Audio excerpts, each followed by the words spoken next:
examiner et distribuer le sang de qualité aux malades à travers le pays. Mais pour y arriver, nous avons besoin de donneurs bénévoles. C'est justifie notre présence ici. Les sangs nationaux a été observant et ils ont été favorisés pour cette activité.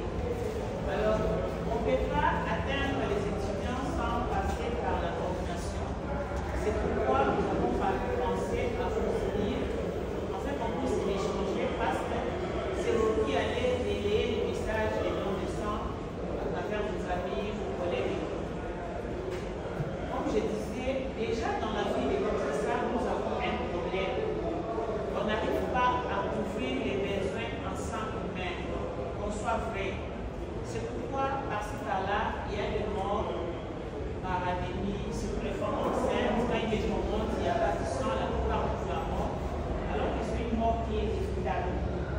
Qui est évitable de quoi? Parce que si nous arrivons à disponibiliser les sangs par rapport à notre mandat, si nous disponibilisons les sangs, il n'y aura pas de tir, il n'y aura pas de mort. Comme j'ai dit, de mort qu'on peut éviter. C'est pourquoi nous sommes là devant vous. Nous sommes là pour que, d'abord, si nous, et c'est que nous comprenons les messages des dons de sang, nous serons aussi à mesure de transmettre aux autres. Surtout, on ne saura pas atteindre tout le monde, même si on va passer dans les pouvoirs. Je pense que le reste des questions, ce sont les étudiants, ce sont les professeurs qui nous aident à faire arriver le message pour que les gens puissent adhérer facilement. Enfin, quand il y aura problème, nous puissions quand même avoir des sens de pays. Je disais tantôt, nous avons déjà nos problèmes de routine qu'on n'arrive pas à donner satisfaction.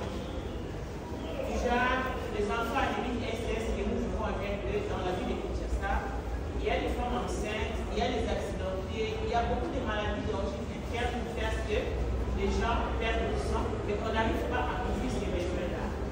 À cela, on met encore de côté, il s'ajoute encore les problèmes de la guerre que nous connaissons tous. Puisque là, il y a des gens qui viennent de l'Est, des militaires, des Ouazalènes, qui sont encore dans des hôpitaux, qui s'attendent des interventions, qui n'y a pas de sang.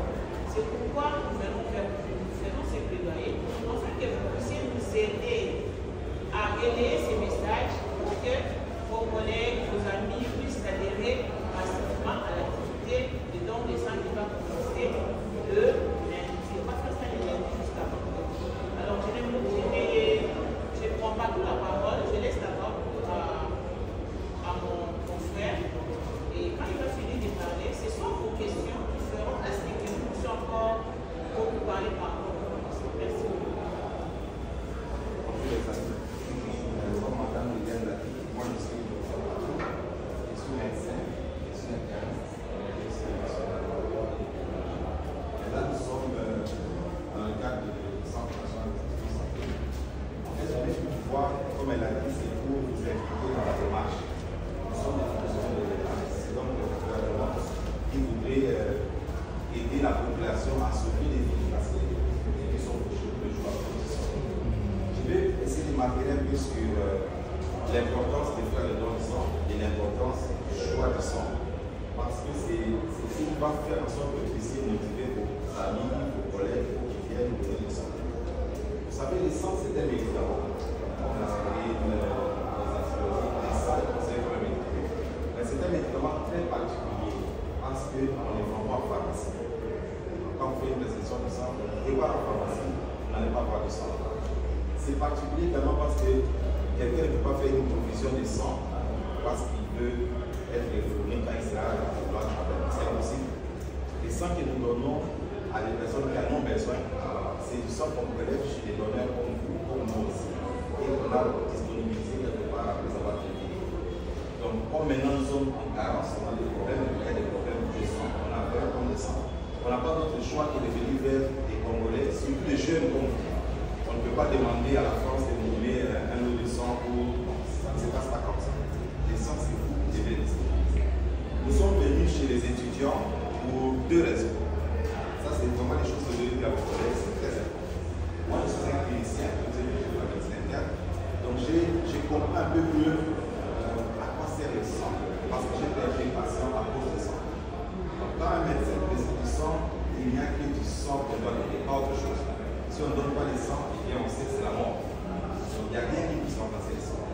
Quand on n'a pas vraiment besoin de sang, il y a des choses qu'on doit essayer de booster un peu, mais si on a vraiment besoin de sang, c'est le sang.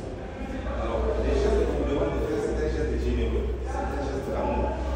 Pas parce qu'on a nous donné une petite, je crois que c'est des donneurs, c'est des donneurs aussi peut-être, mais c'est surtout pour ce que je veux pousser pour à vos amis comment ça se passe. Nous allons prendre une petite partie de sang, une petite quantité, tellement petite que l'organisme doit les restituer en quelque sorte. Quand il y a des dons de sang et puis les sang, et puis les soins sont restitués. Nous avons une vraie machine à l'intérieur qui fabrique les sons. Et la petite partie de sang que nous allons prendre, on va faire des examens de sang. Vous savez, les dons de sang, on va penser que c'est plus longtemps qu'on fait des dons de sang. Mais moi, je vais marquer quelque chose de très important pour les étudiants. Dans d'autres universités, moi je n'ai pas étudié à l'étranger, dans d'autres universités, on ne peut pas aller dans les grandes études comme ce que vous faites sans connaître comment fonctionne son organisme, n'est-ce pas? Parce que les études, faire des études, vous faites, c'est un investissement pour vos familles, mais aussi pour le pays. Et je vois mal comment on va investir sur quelqu'un qui, après 5-10 ans, va débattre d'un cancer de foie qui a une hépatite C, par exemple. C'est gâchis pour le pays et pour la famille aussi. Alors, ailleurs, avant d'accéder à l'université, on fait une batterie d'examens pour être sûr qu'on investit à la bonne personne. Parce que c'est des investissements. Alors, ici, on ne le fait pas. On comprend. Parce qu'il y a des problèmes, parce que certains examens coûtent aussi cher. Alors, avec les dons de sang, il y a des financements et des subventions qui sont dessus pour qu'on puisse faire certains examens qu'on ne fait pas de façon routinière. L'hépatite B, l'hépatite C, on ne fait pas ça de façon routinière. Et vous savez même que quand quelqu'un veut se marier, ici on s'est mis juste à faire test d'hémoglobine de VIH. Et il y a pire que ça qui tue, c'est l'hépatite, par exemple l'hépatite C. Vous pouvez attraper l'hépatite C, genre je dis pour comprendre un peu comment c'est vos amis. Vous pouvez attraper l'hépatite C à la naissance de votre parent, ou alors pour utiliser des instruments qui ne sont pas très bons. Et vous ne savez pas que vous avez l'hépatite C, parce que ça vous ronge à petit feu. Vous allez être surpris à l'âge de 25 ans, 30 ans, vous levez un matin avec les yeux chauds. C'est la jaunisse. On va faire une échographie, c'est un cancer qui est probablement là. Vous savez, alors, ça serait dommage que vous puissiez traîner une hépatite virale C et vous passez des grandes études et à la fin, on en bénéficie. C'est pourquoi vous devez d'ailleurs, pour les étudiants, profiter des dons de sang pour pouvoir accéder à ces examens de façon gratuite. Parce que nous allons examiner non seulement quel est votre groupe sanguin, il faut connaître son groupe sanguin, parce qu'on est quand même intellectuel, c'est pas seulement le point. Il faut connaître son groupe sanguin. Vous allez connaître votre statut sérologique par rapport au VIH, par rapport à l'hépatite B, à l'hépatite C, au syphilis et à d'autres pathologies qui viennent avec le sang. Et on va vous envoyer les résultats par SMS à vous-même. C'est très important de les savoir. Je reviens encore là, c'est tout particulièrement les femmes. Essayez vraiment de mobiliser les femmes. Pourquoi? Je vais le dire, permettez-moi de le dire, c'est très important, c'est de l'information scientifique. Vous savez, les femmes, vous particulièrement, vous êtes des victimes la plupart du temps. D'accord? Nous, les hommes en général, on n'aborde pas. Mais on vous amène ce que nous avons comme maladie. L'hépatite C, l'hépatite B, c'est surtout les hommes que nous avons comme ça. Pourquoi? Parce que vous allez vous seulement à penser au VIH, à d'autres choses. Mais si vous connaissez votre statut par rapport à l'hépatite C et B, un homme qui veut vous épouser, par exemple, vous allez vous dire, faites aussi ça, n'est-ce pas? Pour être sûr que vous protégez même les enfants que vous allez avoir. Il faut le faire parce que ça se fait à l'étranger. Donc c'est une opportunité unique pour les étudiants de faire un don de sang et de bénéficier de toutes ces informations qui concernent leur santé. C'est vraiment très important. Après le don du sang, on va vous donner une carte. Si c'est fait aux étudiants, on va vous donner une carte, c'est le donneur de sang. Cette carte-là vous donne un traitement privilégié au moment où vous avez besoin de sang, ou alors un proche avoir besoin de sang. Vous présentez à la banque avec cette carte, et nous aussi, vous êtes un donneur, par contre, le business class. C'est ça qui fait différemment des autres. Donc, dans le sang, vous allez s'occuper des autres personnes. En gros, c'est vraiment ce que nous allons faire de lundi au vendredi. Nous serons là et avant chaque avant chaque don de sang, il y aura un médecin. Peut-être pas moi, donc seront là. Il y aura un médecin qui va examiner les donneurs pour s'assurer qu'on peut donner le sang. Parce qu'on peut être en bonne santé et vouloir vraiment donner le sang. Et peut-être pas qualifier pour donner le sang. Et ça, il y a un médecin qui va nous savoir en prenant votre pression artérielle. Et personnes qui ont la tête intellectuelle. Pas seulement avoir un diplôme. Savoir que je pèse autant, je mesure autant, j'ai telle personne intellectuelle. C'est des choses que vous devez connaître normalement. Ça fait partie des instructions. Alors, il va vous examiner et s'il trouve que pour une ou autre raison, vous n'êtes pas qualifié, il ne prendra pas votre sang, il vous dira la raison et vous allez réfléchir à pouvoir faire des essais. Une des raisons les plus simples, ça va être le poids.